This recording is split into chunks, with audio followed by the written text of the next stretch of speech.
ng ethics complaint si Senator Ronald De La Rosa dahil sa patuloy na pagliban o pag-absent sa Senado. Sinumitin Dapat matagal na akong ginawa ito eh. Di po ba mga kababayan ko? Dapat talaga matagal nang ginawa ito. Ito pong si De La Rosa na mag-aapat na buwan na nga yata na hindi pumapasok. Abay, patuloy-tuloy pa rin na sumisweldo. Kita nyo, makapal din ang bumbunan nito. Abay, nasisikmura na sumweldo kahit hindi nagtatrabaho.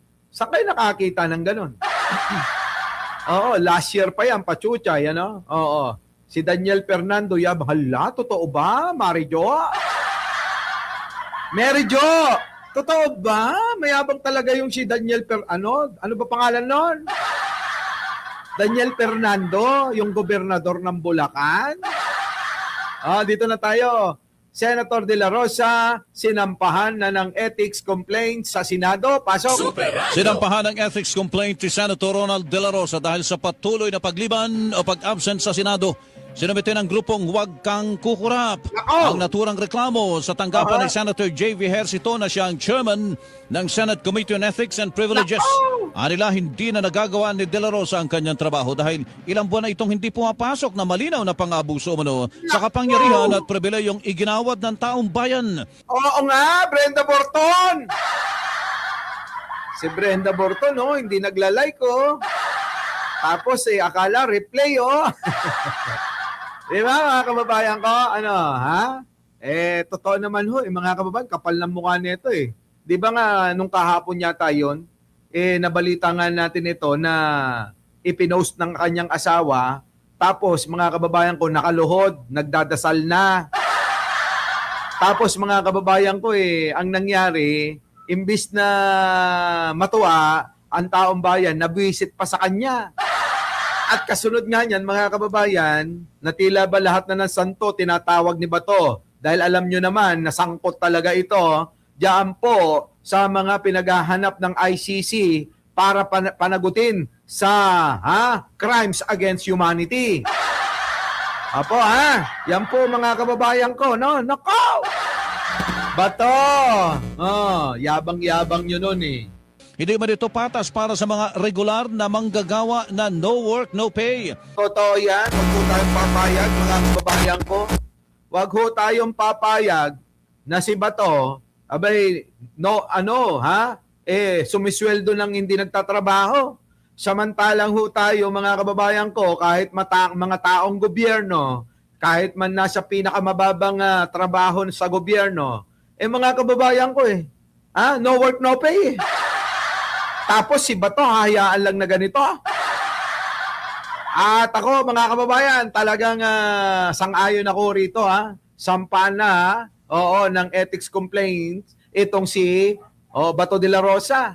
Dahil masyado na makapal ang mukha nito. Ganun ba talaga kapag kakampi ni Sara, makakapal ang mga mukha nila?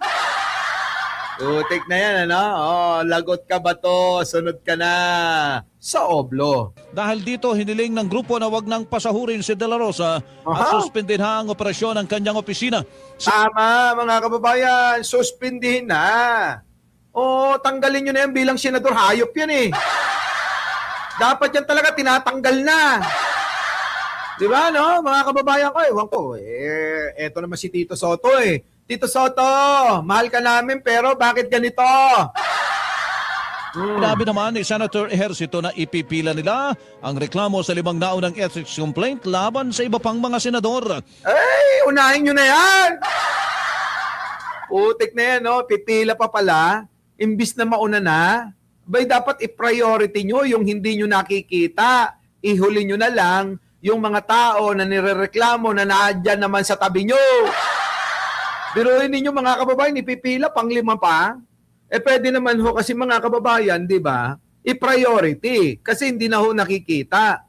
Yung pong ibang nireklamo, mga nandyan pa, lagi pa nilang kasama. Kaututan dila pa nila, kakwentuhan pa nila.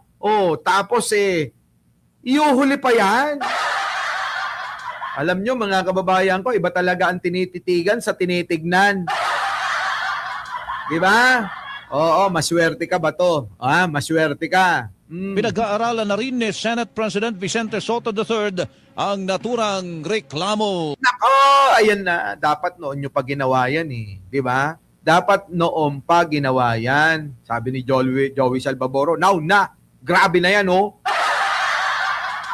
Di ba? Ano, mga kababayan ko, payag ba kayo na tanggalin na ho bilang senador? Sino? Eto, si Bato de la Rosa? Payag ba kayo na eto palitan na ho ng appointee ni Pangulong Bongbong?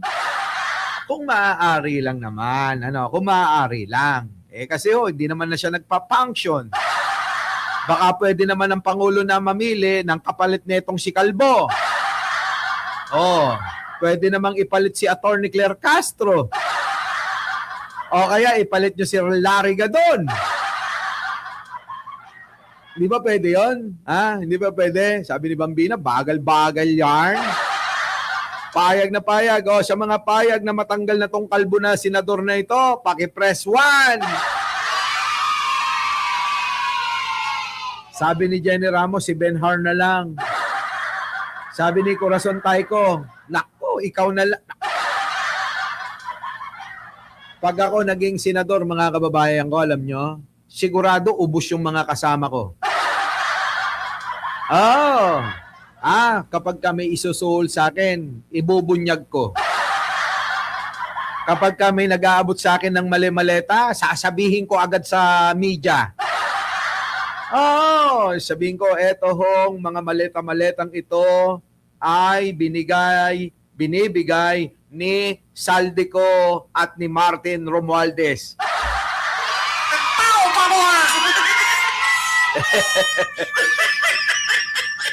Di ba? Kung bibigyan ako.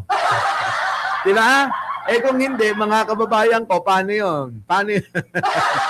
At saka alam nyo mga kababayan ko, alam nyo, hindi kailanman, hindi kailanman dapat na isaalang-alang natin yung kapakanan ng mamayang Pilipino dahil dyan sa maraming pera na binibigay sa'yo. Alam nyo, sa totoo lang mga kababayan ko, ang problema kasi sa atin madaling masilaw Kapag ka nandyan na, nakita mo na daming kwarta, parang yung demonyo talagang bubulong sa'yo na, minsan lang darating sa buhay mo yan.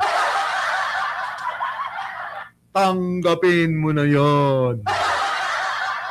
Di ba? Oo. Ayaho mga kababayan. Itong mga nagpapakilalang nasa kanila daw ang Diyos pati sila mga kababayan ko nadidemonyo kung hatiran ka ba naman ng 5 maletang malaki na punong-puno ng pera, syempre mag-iisip na yan. Sabi nga sa chismis mga kababayan, isang chika babe ang natigil ang sustento na 2 milyon kada buwan. Na chika babe daw po ng government official. Dahil daw po nasangkot sa flood control issue. Kita nyo mga kababayan ko, kita nyo ito. Pero inyo, alang-alang sa isang babae. So, sustento ng 2 milyon isang buwan mga kababayan ko. Maliit pa nga yan, yung iba mas malaki pa Tapos po mga kababayan ko, ang mangyayari, di ba? Gusto, hawakan sa leeg yung babae. Hindi niya rin alam mga kababayan na yung mga ganyan, suma-sideline pa sa iba Kung siya matakaw sa pera, mas matakaw sa pera yung binabae niya.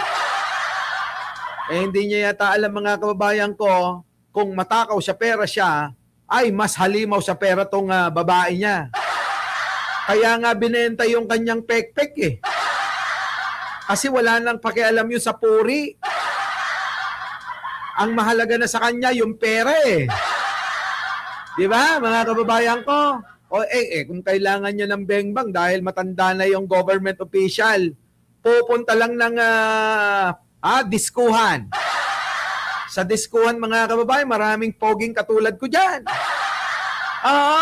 Kikindat-kindat lang ng gano'n, Bibigyan nyo lang ng isang shot ng tequila, Tapos mga kababayan ko, alam na. Oo, lalapit na sa'yo.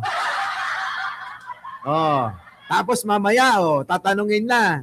Saan tayo? Sa bahay ko o sa bahay mo? Ganun ang tanungan dyan mga kababayan ko eh. Kapag ka nakita mo naman hindi mo pa nalinis yung kondo o yung bahay mo, wag sa bahay mo. Sabihin nyo, sa bahay mo na lang.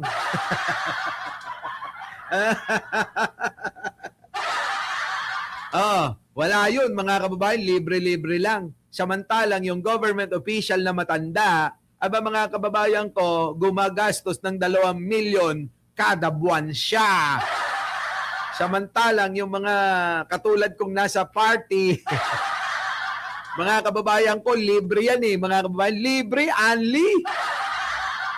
Putik na yan, only bang yan mga kababayan Yung government official, Diyos ko, ewan ko na lang. Oo baka mamaya parang si Digong yan. Hawak-hawak, pisil-pisil na lang. Ayan po si Senator De La Rosa, sinampanan ng ethics complaint sa Senado. Nako mga kababayan ko sana nga mapadali ito mapadali. Alam ni Sir Mike pasikot-sikot diyan paturo kayo. Sabi ni Leonora Billion, tanggalin na. ASAP. Nako, ewan ko mga kababayan ko. Oy, Chris Rose Babe. Gemma Garais. Sino to? Blisilda Asuncion. Tito Randy. Si My Pets Habis. Si Joey Salvaboro. At marami pa po sa inyo dyan. Shout out po. Yan, mga kababayan ko. Huling tanong. Payag ho po ba kayo? Natanggalin na po sa pagiging senador itong hindi na ho pumapasok at hindi na ho napapakinabangan ng mga Pilipino na magtrabaho. Sa bagay, wala namang ginagawa ito. Wala rin namang silbi mga kababayan, mag-iimbestiga at gagastos lang ng pera at pondo ng bayan sa walang kakwenta-kwentang hearing. Natatandaan niyo po ba mga kababayan nung nag-hearing ito, ang kanyang ebidensya, yung 2 butas ng puncher lang, at sinasabi niyang legit yan, kasama yung isang kalbo na nawawala na nga, Balita ko nga mga kababayan, nanghihina na daw, hindi na makabangon yun Natatandaan niyo ba yon yung kalbo? Yung kalbo mga kababayan na nagpapanggap na dating NBI daw. Ngayon daw mga kababayan ayon sa ating ayon sa ating chika baby. Yun daw pong kalbo na yon kaya hindi na daw po di umano makikita kasi po hindi na nakakatayo. Yan.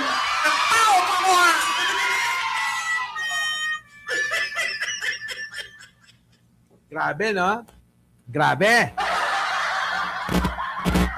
Iwan na natin yan.